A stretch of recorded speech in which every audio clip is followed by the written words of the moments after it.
মেয়েদের কোনো বাড়ি নেই। জন্মের পর যে বাড়িতে কেটেছে আমার 25টি বছর, যে বাড়ির আঙিনায় জড়িয়ে আছে আমার শৈশবের হাজারো স্মৃতি, আমার কৈশোরের উদাসীনতা আর তারুণ্যের চাঞ্চল্য, কোনো একদিন জানলাম সে বাড়িটি আমার নয়, ওটা আমার বাবার বাড়ি। কোনো এক পুরুষের হাত ধরে আমার চিরচেনা পৃথিবীকে পেছনে ফেলে আমার অনুপ্রবেশ ঘটল নতুন এক পৃথিবীতে। আমাকে বলা হলো, শ্বশুর বাড়ি যাচ্ছ, এখন থেকে ওটাই নিজের বাড়ি মনে করবে, আমৃত্যু তোমাকে ওখানেই থাকতে হবে। কোনো এক পরগাছার মতো আমার পুরনো সব শিকড়কে উপড়ে ফেলে নিজেকে প্রতিস্থাপন করলাম অন্য কোনো গাছের শিকড়ে। ভাবলাম, যাক, এতদিনে নিজের একটা বাড়ি পেলাম অন্তত, এখন থেকে এটাই আমার বাড়ি, এ বাড়িতেই আমাকে থাকতে হবে। নিজের ভালো লাগা মন্দ লাগা, ইচ্ছে অনিচ্ছে, সুখ দুঃখ দিয়ে আবার সাজাতে শুরু করলাম আমার বাড়ি। মুহূর্তেই বুঝতে পারলাম এটা তো আমার বাড়ি নয়, এটা আমার শ্বশুর বাড়ি। সময় যেতে থাকলো, শ্বশুর মশাইও গত হলেন। উত্তরাধিকার সূত্রে বাড়িটি আমার স্বামীর হলো। ভাবলাম, যাক, অর্ধাঙ্গিনী হিসেবে এবার বাড়িটি আমারও।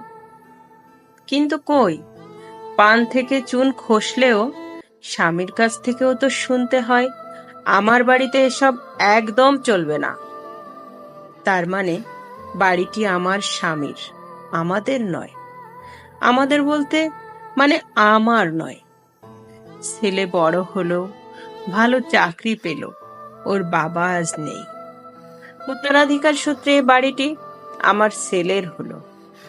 কোনো এক পড়ন্ত বিকেলে ছেলে আসে আমাকে বলল, মা, বাবা তো নেই, আমার পোস্টিংও অনেকটা দূরে, বাড়ি থেকে যাতায়াত করতে যেমন অনেকটা সময় লেগে যায়, তেমনি অনেকটা কষ্টও হয় আমার।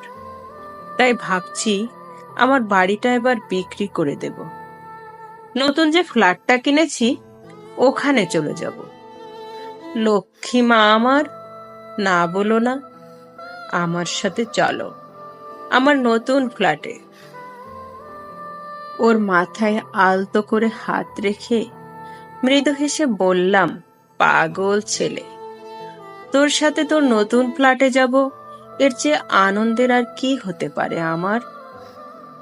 আসলে আমি তো অভ্যস্ত হয়ে গেছি বাড়ি বদলাতে বদলাতে। প্রথমে বাবার বাড়ি, তারপর শ্বশুর বাড়ি, কোনো এক সময় স্বামীর বাড়ি, আজ ছেলের বাড়ি। এ আর নতুন কি? মেয়েদের জন্য এটাই তো নিয়ম। অতীতে আমার মায়ের কোনো বাড়ি ছিল না, আজ আমার কোনো বাড়ি নেই। জানি ভবিষ্যতে আমার মেয়েও কোনো বাড়ি খুঁজে পাবে না। আসলে মেয়েদের কোনো বাড়িই হয় না। মেয়েরা পরগাছার মতো এ গাছ থেকে ও গাছের শিকড় জোড়াতে জোড়াতে পরজীবী হয়ে বেঁচে থাকে চিরটা কাল। যুগ বদলেছে, নিয়ম বদলেছে, বছর গেছে, জানি সহস্র বছর যাবে আরো, কিন্তু কোনো মেয়ে নিজের বাড়ি খুঁজে পাবে না।